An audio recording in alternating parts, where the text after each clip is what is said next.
जय हिंद साथियों, आप सभी का स्वागत है आपके अपने चैनल श्योर शॉर्ट मैथ में। आज हम उपस्थित हैं 10th क्लास का मैथ एक्सरसाइज 1.2 का क्वेश्चन नंबर 3 को लेकर के, और ये हर वर्ष आपको बोर्ड एग्जाम में देखने को मिल जाते हैं। तो चलिए इसको सवाल को सोल्व करते हैं और सिंपल अपनी भाषा में समझाएंगे, बहुत ही अच्छे से, जो सीधा माइंड में जाएगा। तो बस वीडियो में बने रहेंगे शुरू से अंत तक के, और देखें कैसे ये पूरा चैप्टर क्लियर होने वाला है। ठीक है, इसके पहले 2 तक हो चुका है, और अभी तक हमारे चैनल से नहीं जुड़े तो आप लोग जुड़ जाइए, बहुत ही मजा आने वाला है। जिस ढंग से बताएंगे ऐसे अगर आप बोर्ड एग्जाम में लिखते हैं तो 1 नंबर भी आपको नहीं कटेंगे।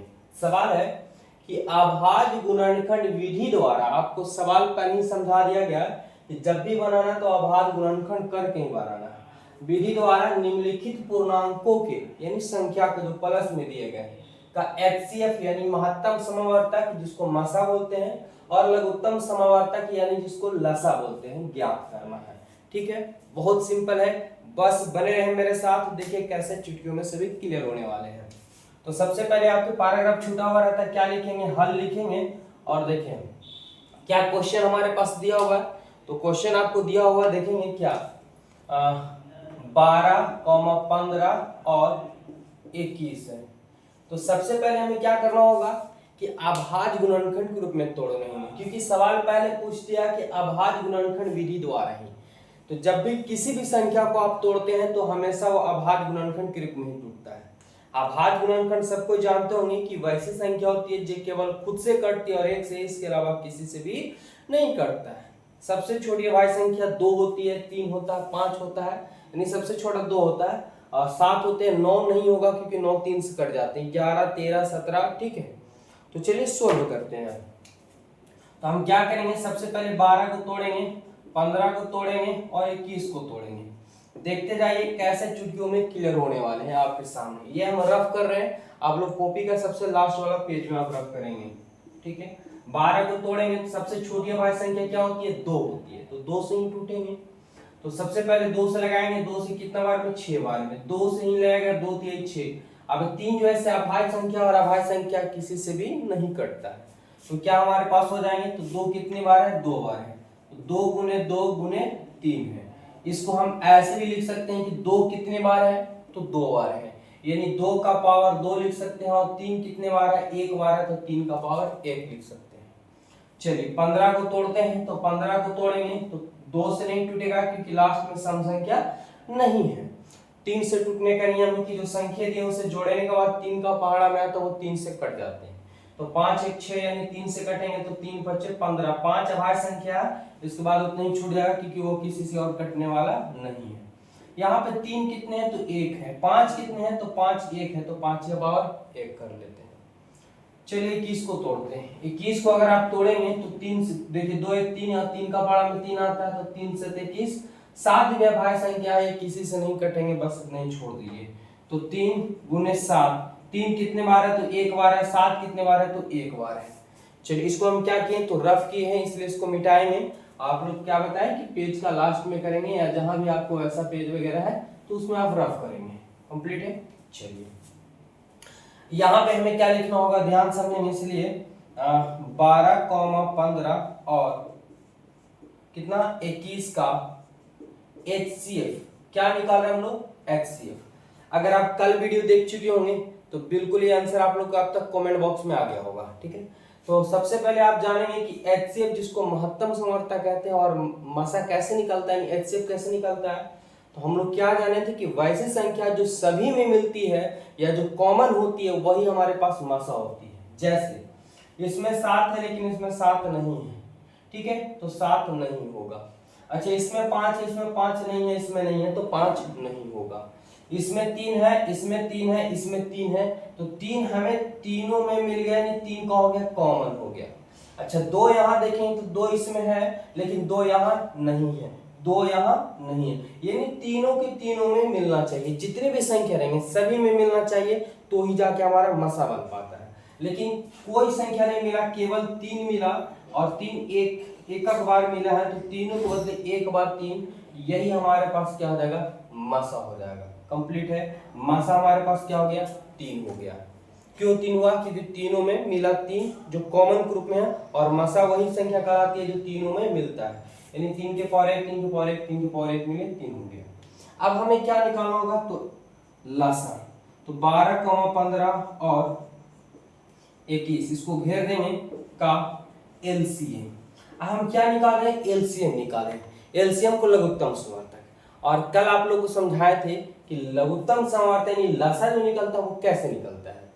तो देखिए इसका एक फॉर्मूला भी होता है और आपको समझने की जरूरत है, बस सिंपल भाषा में समझ लीजिए कि जो भी अभाज्य गुणनखंड ग्रुप में दिए हुए हैं उनमें से जिसका अधिकतम पावर है वही आपको ले लेने हैं। क्या अधिकतम पावर, गुणनखंड का अधिकतम पावर, यानी जितने भी हैं सबका सब जितने हैं सब लेना है, लेकिन उसमें से जो अधिकतम पावर है वो लेना है। जैसे अगर सपोर्टेड यहाँ पे देखेंगे 2 के पावर 2 है और यहाँ 2 रहता है सिर्फ, तो 2 और 2 दोनों तो सेम है, यहाँ 2 का पावर 1 है, यहाँ 2 के पावर 2 है सपोर्टेड, तो 2 के पावर 1 ना लेकर के 2 के पावर 2 लेंगे, यानी अधिकतम घात वाला ही गुणनखंड लेने हैं आपको। कंप्लीट है, बिल्कुल समझ में आ गया कि जो गुणनखंड है उसमें अधिकतम पावर वाला ही सिर्फ लेने रहते हैं।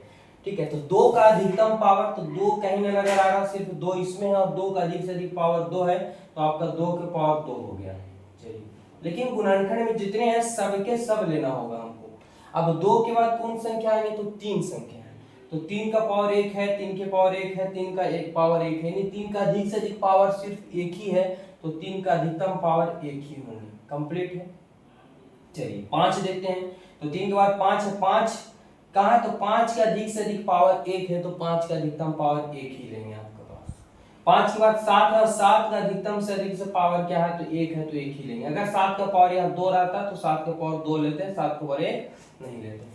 इसके बाद और भी कोई नहीं गुणनखंड है, अगर और भी गुणनखंड रहते तो और जितने भी गुणनखंड रहेंगे सबके सब लेंगे अधिकतम पावर वाला ही। कंप्लीट है। चलिए, तो 2 के पावर 2 करेंगे 4, 3 का पावर 1 करेंगे 3, 5 का पावर 1 5 और 7 का पावर 1 यानी 7। गुना कर लेते हैं, कितना आएगा, तो 4 3 12 12 25 60 और 60 गुने 7 करेंगे तो क्या होगा, 7 6 42 420। यही फाइनली आंसर हो जाएगा आपके पास। और ये एग्जाम में आपका 2 नंबर कंप्लीट हो गया। तो इस ढंग से अगर आप बनाएंगे बोर्ड एग्जाम में तो आपको फुल मार्क मिलेंगे।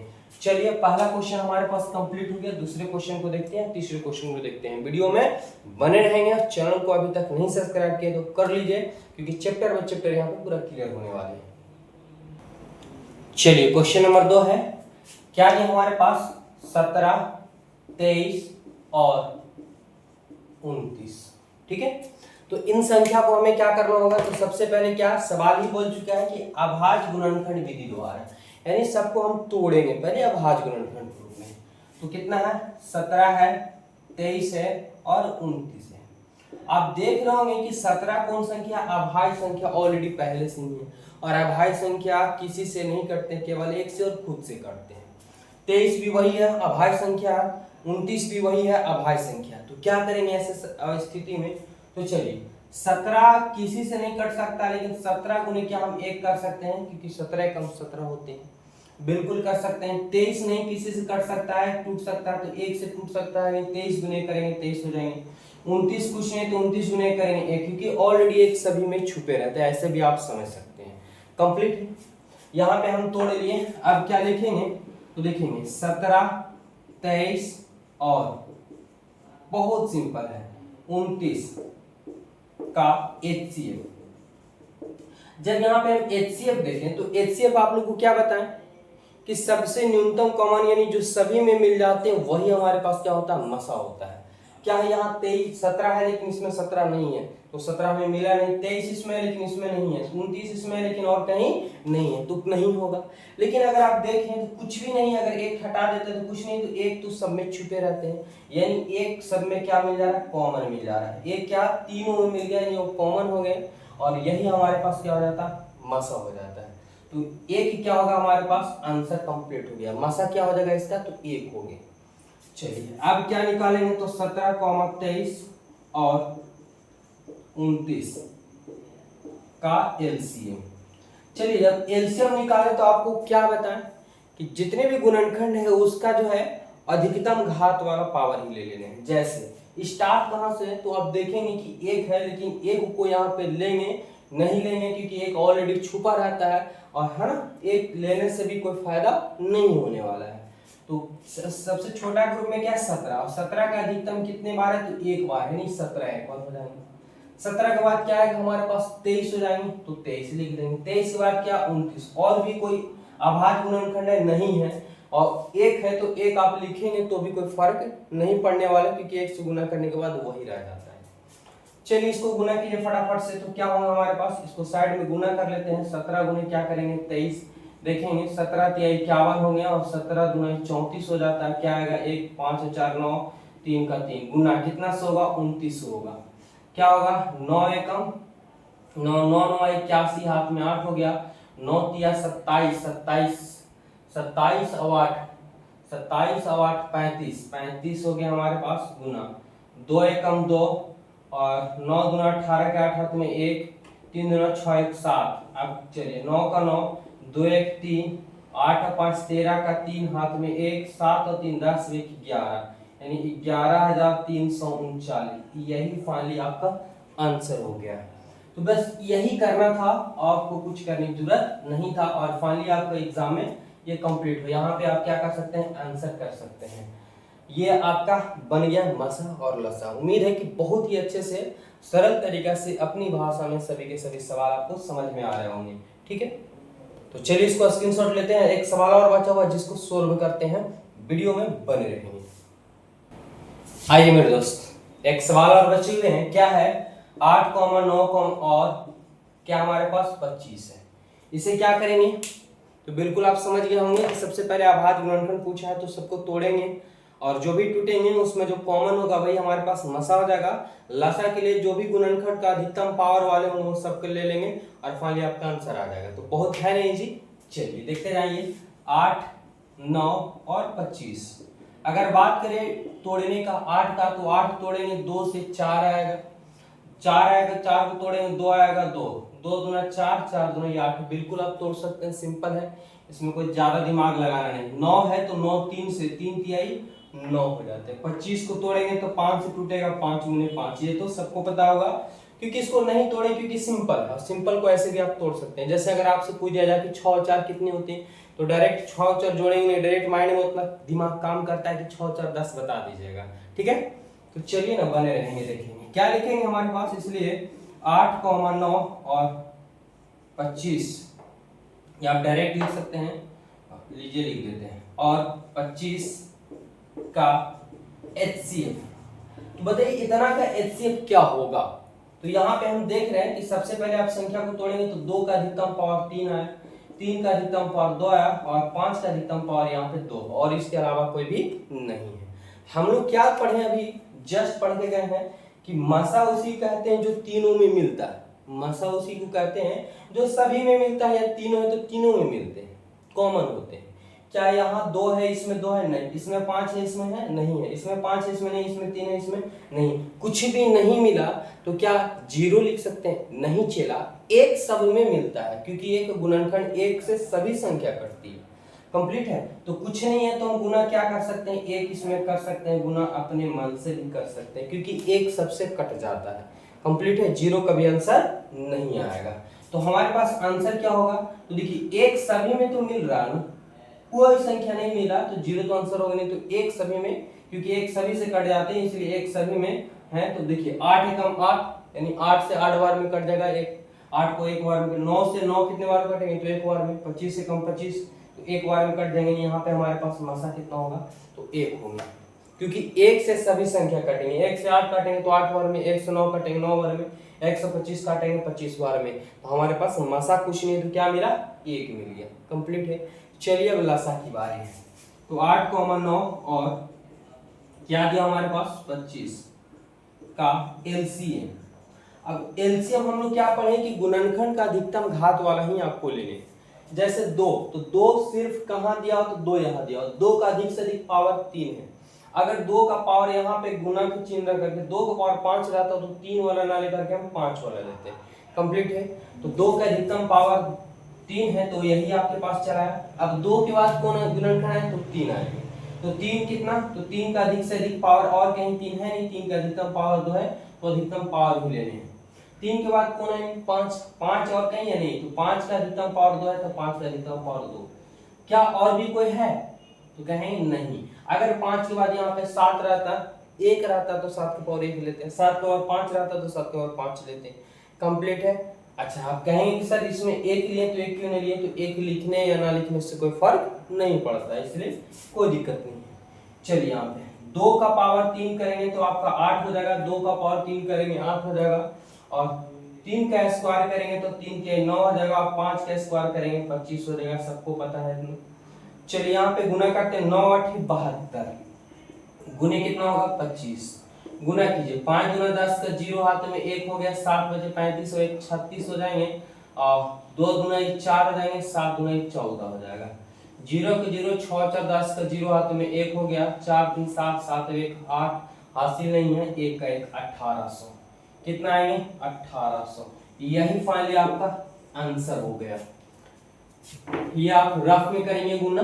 अब देखें जरा बताइए कि आपको आज के बाद 3 संख्या वाले हो या 2 संख्या वाले हो, जब भी आपसे लसा मसा पूछ दे तो बहुत ही आसानी से आप बना सकते हैं। उम्मीद है कि बहुत ही अच्छे से आपको समझ में आ गया होगा। तो चलिए क्वेश्चन नंबर 4 देख लेते हैं। 3 तक कंप्लीट हो गया, 4 क्वेश्चन नंबर देख लेते हैं। तो आइए क्वेश्चन नंबर 4 है, और ये बार बार आपको एग्जाम में देखने को मिलते हैं। तो चलिए सवाल को सोल्व करते हैं, बहुत ही आसानी से बनेगा। सबसे पहले आपके पास सवाल क्या है, तो 306 और 657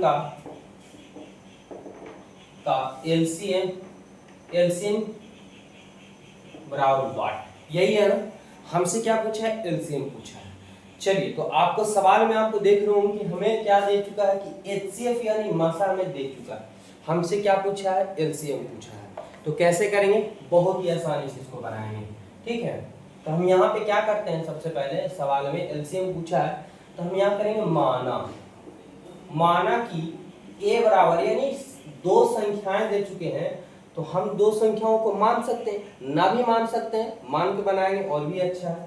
माना कि ए बराबर 306, ठीक है 306, और बी बराबर हम कितना ले चुके हैं 657। हमें दे चुका है कि एचसीएफ कितना 306 और 657 बराबर 9 दे चुका है। हमें क्या पूछा है, एलसीएम। तो यहाँ पे करेंगे क्या करेंगे कि 306, 657 का एलसीएम। नहीं समझे, चलिए देखिए हम जानते हैं कि सूत्र से क्या, सूत्र से क्या कि HCF गुने LCM बराबर A गुने B होता है। बिल्कुल पढ़ चुके होंगे, लसा गुने मसा बराबर 2 संख्याओं का गुणनफल होता है। कंप्लीट है, लसा गुने मसा बराबर 2 संख्याओं का गुणनफल होता है। आपको यहाँ पे क्या कर चुका है कि HCF हमें दे चुका है, जो संख्याएं A और B मान चुके हैं इन दोनों को, हम इन संख्याओं का HCF दे चुका है 9। तो HCF का स्थान पे हम 9 बैठाएंगे। हमसे पूछा है LCM, और LCM इसी संख्या का पूछा है। ठीक है, तो कोई दिक्कत नहीं है। LCM क्या, तो A का मान हम क्या करेंगे 306, और गुने B का मान हम क्या करेंगे 657। यानी LCM हमारे पास निकालेंगे तो 306 गुने 657, और ये गुणक उल्टा क्या होगा, तो भागा हो जाएगा, है ना। अब चलिए गुणक, यहाँ पे क्या होगा, बट्टा में तो कटेगा, कन्फर्म की कटेगा। तो देखिए अगर काटेंगे 9 से तो 9 7 63, क्या कटेगा 9 से 63, यहाँ पे 2 बचेंगे और पीछे 7 27 हो जाएगा, 9 की 27, 73 बार में पूरा पूरी कट जाएगा। तो 306 गुने हमारे पास 73 है, गुना करेंगे यही इसका आंसर हो जाएगा। चलिए गुना करते हैं, तो 306 गुने 73 गुना करते हैं। देखिए 6 3 18 के 8 हाथ में 1, 3 गुने 0 करेंगे 0 0 में 1 हासिल 1 रह जाएगा, और 3 गुने 3 करेंगे 9, 7 6 42 के 2 हाथ में 4, और 7 गुने 0 करेंगे 0, और 4 जोड़ेंगे तो 4 का 4, 7 तिया 21, जोड़िए 8 का 8 2 1 3 हो जाएंगे, 9 4 13 का 3 हो जाएगा, और 1 और 1 2 हो जाएंगे, हासिल इधर से आया 2 का 2, कितना, तो 22,338 आ गया। क्या आया, एलसीएम। यहाँ पे क्या लिख देंगे, जो संख्या है आपका क्या दिया हुआ, तो 306 657 का एलसीएम। ठीक है, यही है ना, यही पूछा था हमसे एलसीएम, और एलसीएम क्या है हमारे पास 22,338, और ये फाइनली आपका आंसर कंप्लीट हो गया। तो देखिए कितना इजी क्वेश्चन था, आप समझने का प्रयास कीजिए। सबसे पहले जब भी आपको सवाल रहेंगे इस टाइप के सवाल, लसा और मसा ज्ञात करने के लिए, दो संख्याएं अगर दिए हुए तो सही है, एक मसा रहेगा दिया हुआ तो लसा पूछेगा, लसा रहेगा तो मसा पूछेगा, या लसा मसा दिया रहेगा तो एक संख्या रहेंगे एक संख्या पूछा जाएगा। आपको क्या याद रखने, ये फॉर्मूला आपको याद रखना, लसा गुने मसा और दी गई संख्याओं का गुणनफल यानी a गुने b, और ये फॉलो केवल दो संख्याओं के ही होते हैं। कंप्लीट है, तो गुना कर देंगे, आपका जो भी मान दिया हुआ आसानी से चला है। तो उम्मीद करें कि बहुत ही अच्छे से आपको समझ में आ गया होगा। तो चलिए अगले सवाल की ओर चलते हैं, वीडियो में बने रहिएगा। चलिए बहुत ही मजेदार सवाल है और एक क्वेश्चन पूछे गए हैं, कैसे क्लियर होगा, बहुत ही आसानी से आपको सरल शब्दों में समझाएंगे जो सीधा माइंड में आएगा, बस वीडियो में बने रहें आप लोग। देखिए सबसे पहले हमें सवाल को पढ़ना होगा और जानना होगा कि क्या क्या है। सवाल है कि जांच कीजिए, आपको क्या करना, जांच करना, ठीक है। जांच कीजिए कि क्या किसी प्रकृत संख्या, तो प्रकृत संख्या जो गिनती की संख्या को प्रकृत संख्या कहते हैं, यानी एक से शुरू होकर के अनंत तक चली जाती है। प्राकृतिक संख्या n के लिए, ठीक है, n यानी संख्या होंगे 1 2 3 4 5 के लिए 6 के पावर n अंक 0 पर समाप्त हो सकती है, आपको बताना है। तो आप जब तक इस पे बनाएंगे 2 4 का मान नहीं रखेंगे तो कैसे पता चलेगा। तो चलिए मान रख करके हम लोग देख लेते हैं। तो क्या है, तो समझेंगे प्राकृत संख्या n के लिए, तो प्रकृत संख्या n के लिए हमारे पास चलेंगे तो n का मान क्या हो जाएगा 1 2 3 4 डॉट डॉट डॉट। क्यों, क्योंकि प्रकृत संख्या n किसके, कौन संख्या, प्रकृत संख्या, प्रकृत संख्या किसे कहते हैं, तो गिनती की संख्या को प्रकृत संख्या कहते हैं। तो 1 2 3 4 5 आप रख सकते हैं, कोई दिक्कत नहीं है। क्या प्रकृत संख्या के लिए हमारे पास 6 के पावर n अंक 0 पर समाप्त हो सकते हैं। तो चलिए देख लेते हैं जांच करके, क्या हमारे पास दिया 6 के पावर n है, ठीक है। अब 6 के पावर n है तो हम क्या कर सकते हैं, इसको जरा बताइए। तो चलिए देखते हैं, 6 के पावर n है तो हम क्या कर सकते हैं, तो 6 को तोड़ेंगे तो 2 गुने 3 होल पावर क्या हो जाएंगे, n हो जाएगा। अब जरा देखें तो n का मान हम 1 लेते हैं, क्या लेते हैं, 1 लेते हैं। जब 1 लेंगे, 6 का पावर हम 1 लेंगे तो 6 क्या होगा, तो 6 और देखिए 6 का पावर 1 लेंगे यानी 6 आएंगे, और 6 को आप तोड़ेंगे तो 2 गुने 3 टूटेगा।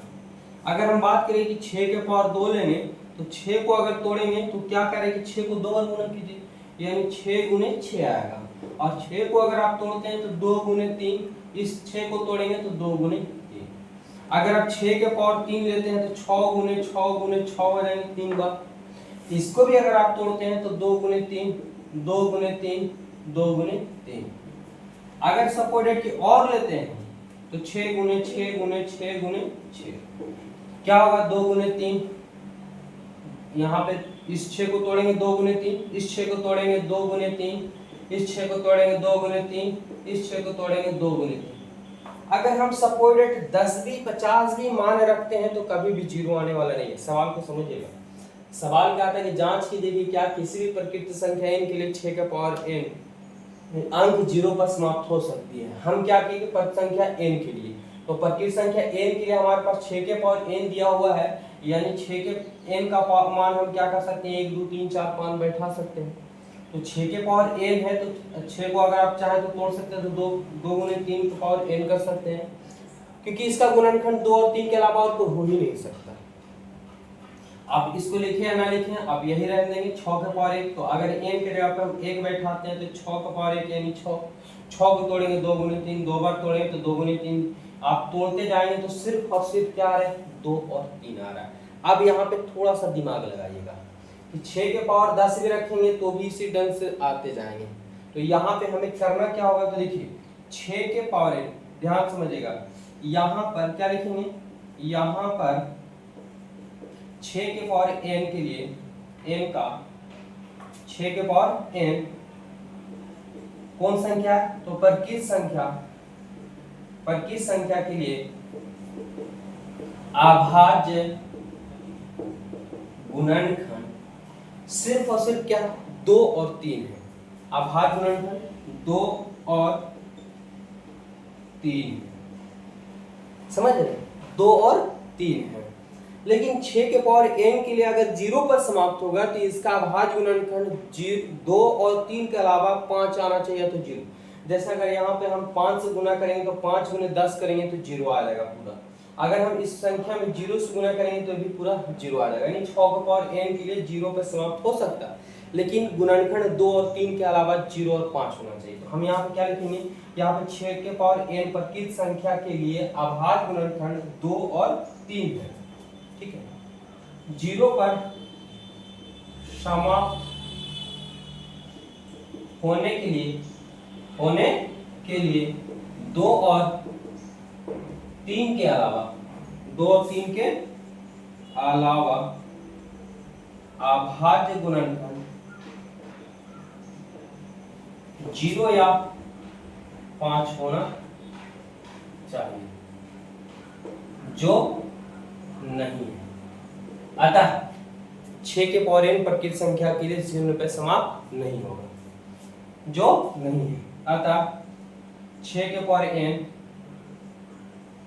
प्रकृत संख्या के लिए 0 पर समाप्त नहीं होगा। फिर से समझिए, आपको थोड़ा सा लग रहा हो कि लैंग्वेज इतना साला है सर, कैसे हम याद करेंगे, तो आपको याद करने की जरूरत नहीं है, चला बस थोड़ा सा समझिए जो हम समझाने का प्रयास कर रहे हैं। जांच कीजिए कि क्या किसी भी प्रकृति संख्या n के लिए 6 के पावर n अंक 0 पर समाप्त हो सकता है। तो हम क्या किए कि प्रकृति संख्या n के लिए हम क्या करें, तो 1 2 3 4 5 6 7 डॉट डॉट कर सकते हैं, क्योंकि गिनती से शुरू होती है प्रकृति संख्या। अब यहाँ पे हमारे पास 6 के पावर n है, तो n के स्थान पे एक प्रकृत संख्या बोल चुका है, यानी प्रकृत संख्या पर मान बैठाएंगे, तो n की जगह पे 1 रखेंगे तो 2 3 फुटा, 2 बार तोड़ेंगे तो 2 3 आया, 3 बार तोड़े 2 3 आया, बाकी हम तोड़ते गए चलता है।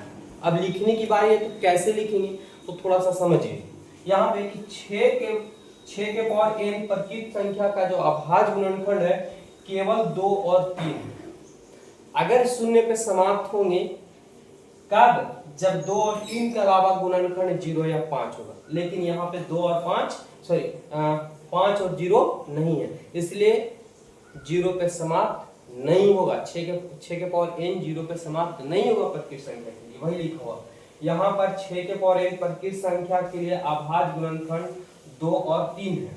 0 पर समाप्त होने के लिए क्या करेंगे, यहाँ पे 0 पर समाप्त होने के लिए 2 और 3 के अलावा अभाज्य गुणनखंड 0 या 5 होना चाहिए, जो नहीं है। अतः 6 के पावर n प्रकृत संख्या के लिए 0 पर समाप्त नहीं होगा। तो उम्मीद है कि बहुत ही अच्छे से आपको समझ में आए होंगे, ठीक है। अगर वीडियो अच्छा लगे तो वीडियो को लाइक कीजिए, थोड़ा सा दोस्तों के पास शेयर भी कर दीजिए। एक क्वेश्चन और बचा हुआ जिसको क्लियर करते हैं, इसको स्क्रीनशॉट लीजिए।